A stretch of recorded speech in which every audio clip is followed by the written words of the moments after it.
Hey everyone, welcome back. So for USF 2000 this week, we are at Oulton Park in Australia.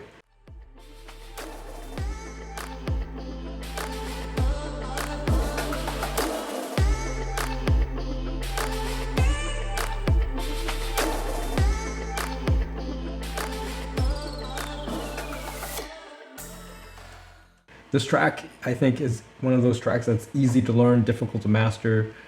The track is constantly changing direction and elevation. There's dips left, right, and center. It's a very challenging track, but it's at the same time not frustrating. It's a lot of fun. You really get a sensation of speed, especially in a car that's for USF 2000. It's not a very high-powered car. I find the most challenging thing about this track is that there are so many different lines that you can take because of the elevation. Can you extract a little bit more by taking the corner slightly wider, but being able to take advantage of that camber?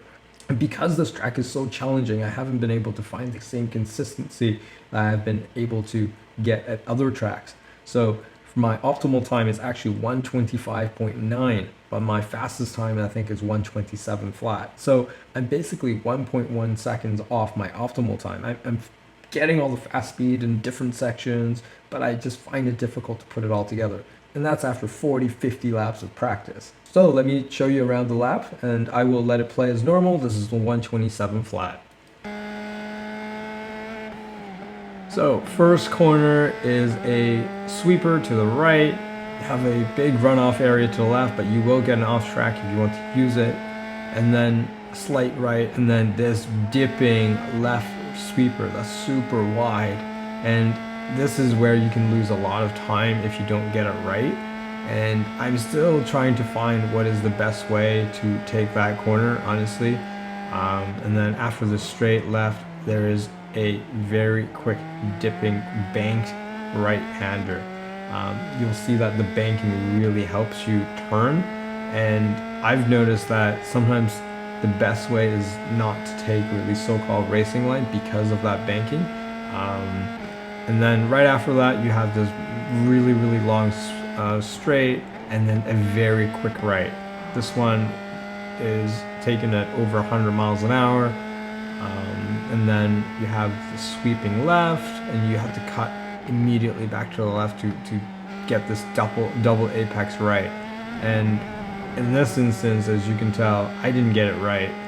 I ran wide on the second apex, and that cost me a lot of time on this fast lap, so to speak. As I told you, like my optimal is 125.9. It's let's see, 125.8 now actually. My optimal is kind of bizarre.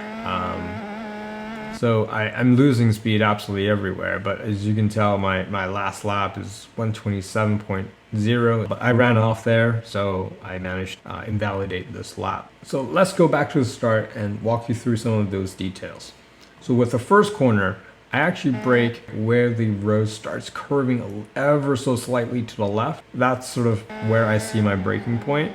And then as soon as I brake in, I cut to the right and I take a lot of curb. This is a very flat curb. The grass is even like sort of indented in or like set a little bit of a setback. So I take a lot of curb, a bit of grass even. No off track here as long as you sort of stay on the asphalt here with the center line of the car. But don't go too far. I mean, don't go nuts. There is a big rise after this initial piece of grass. So but I find it very useful.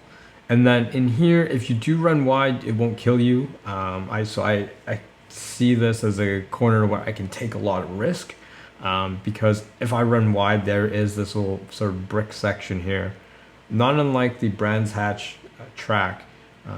But if the moment you get on it, you will get an off track, unlike the Brands Hatch where you can be fully planted on it.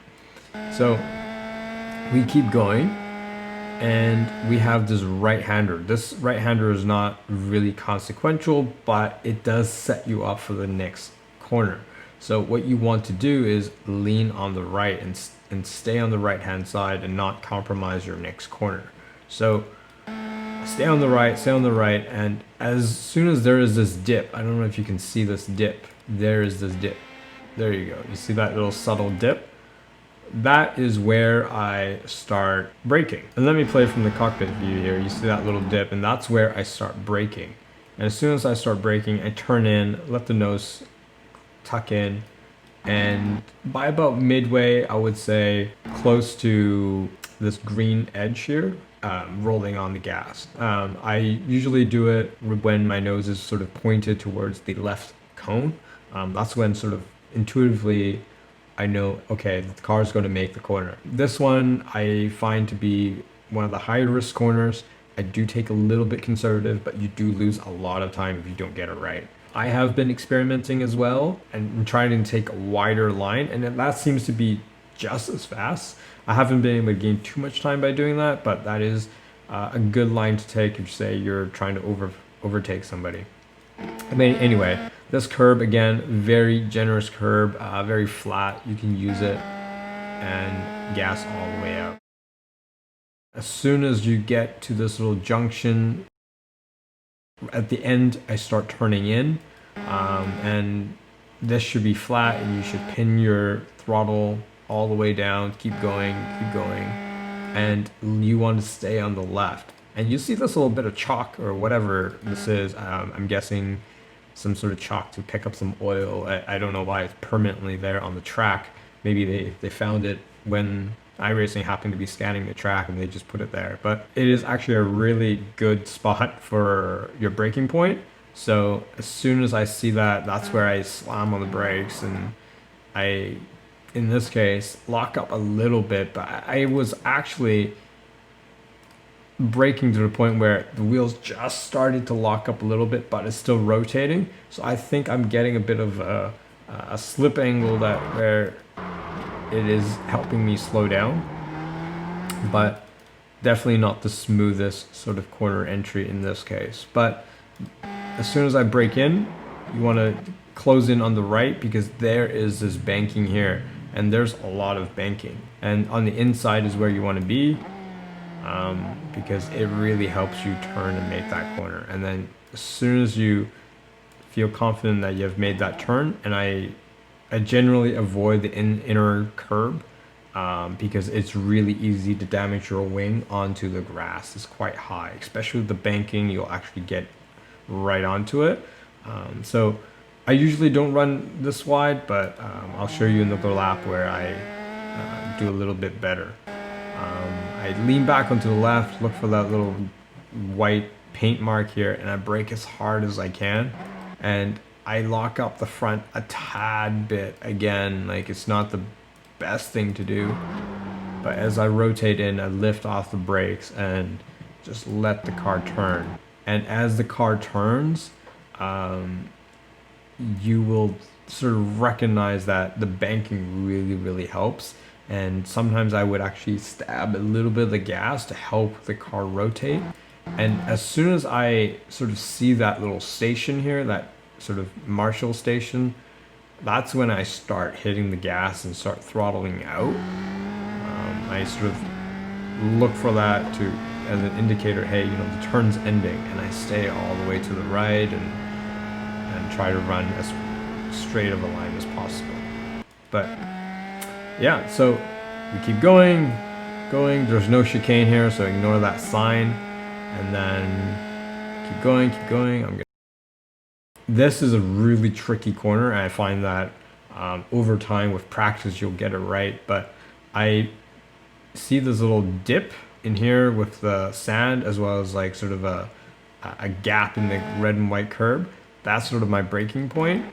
Right in the middle of that, that's where I brake, and then I cut in. I aim for the apex, which is right here, super early apex, and I keep gassing out. Like, before I even hit this apex, I'm already back onto the gas, and you should be able to go flat out all the way through. However, watch out for this space here at the very end of this curb. I really wish they just extended the curb another maybe car length or something. But at the end of this curb, it's super bumpy, and you get this nasty bump or grind or something that probably damages the front wing or the floor. But it's this nasty bump. So Avoid this if you can, but I find this curve to be okay, but as soon as you get onto it, try to get back onto the right. Don't ride it all the way out. You will damage your car. So, not sure why this curve is here on the right, but I don't really use it. I just straight line through here. That curve is actually useful. It helps you like sort of as guidance for like the very long sweeping left. Very, very slight left. And then when you see this, that's when you start cutting back into the left. And as soon as you see this little marking here, where there's the asphalt sort of changes color into this sort of faded gray, that's where I see my breaking point. Alternatively, if you can't see that, I look for the green marker on the right. Yeah, so this is a double apex right, and in this instance, as I mentioned before, I didn't take it right. I didn't take it correctly.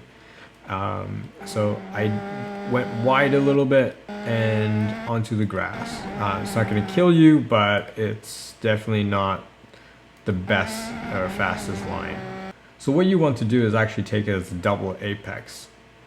And let me play it through here. You're turning, waiting for the car to turn. And then as soon as you get to sort of the midpoint, you want to start gassing and making the exit out of the corner. In this instance, I hit the gas a little bit too early and a little bit too aggressive, made the car understeer, and I started to go off. So if I just more gently roll onto the throttle, I would have made the corner right around here.